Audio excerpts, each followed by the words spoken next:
how do you see the impact of current environment wherein offices are 80% of them are shut and even more maybe, and we don't know for how long it is going to be like this, and it's happening worldwide. So Yeah. what is the impact do you see? Well, you see a lot of debate, and what was a backstream topic of office buildings and rents and all that sort of stuff has been catapulted into the public domain over the last year as a consequence of this dreadful pandemic we're all suffering from. And there's been a huge amount of media interest in, oh, the office is dead. Well, in my view, the office is not dead, but it's not going back to normal. So, as you're probably aware, that it takes about 60 to 70 days for habits to form. So, as a consequence of lockdown, where we've all actually embarked upon a massive experiment of testing out whether we could work away from the office, mainly working from home. And not everybody can work from home, so we can deal with that in a couple of minutes. But that experiment has proved that working away from the office is viable.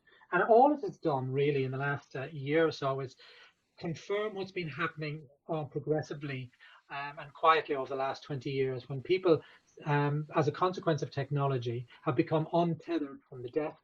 And now we're becoming untethered from the office so that we can now work anywhere, any place, anyhow. And that's not everybody. And we're trying to make sweeping generalizations. So I'd say again, the office is not dead, but it's certainly not going back to normal. How's your view about productivity and efficiency? Yeah, I think that a lot of people are worried about that. Well, once again, this massive experiment has proved that people can be productive doing office work. And, the topic of this conversation occupies a narrow element of the overall economy of Britain or the US or whatever. How people work in offices typically described as white collar workers. And by and large, there have been mixed views, but overall, the viability has been proven that people can be productive working away from the office. But it's not sustainable in en masse and over a long period of time, because not everybody has the luxury of a spacious house or apartment.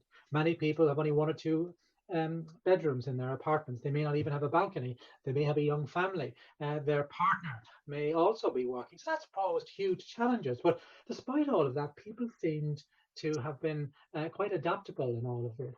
And but the big thing which people haven't really cottoned on to is that many workers, along with employers, are now starting to ask some questions which they never asked before, like, why do I need to commute into, say, central London or central Birmingham or downtown New York, whatever, just to sit in an office and to send emails?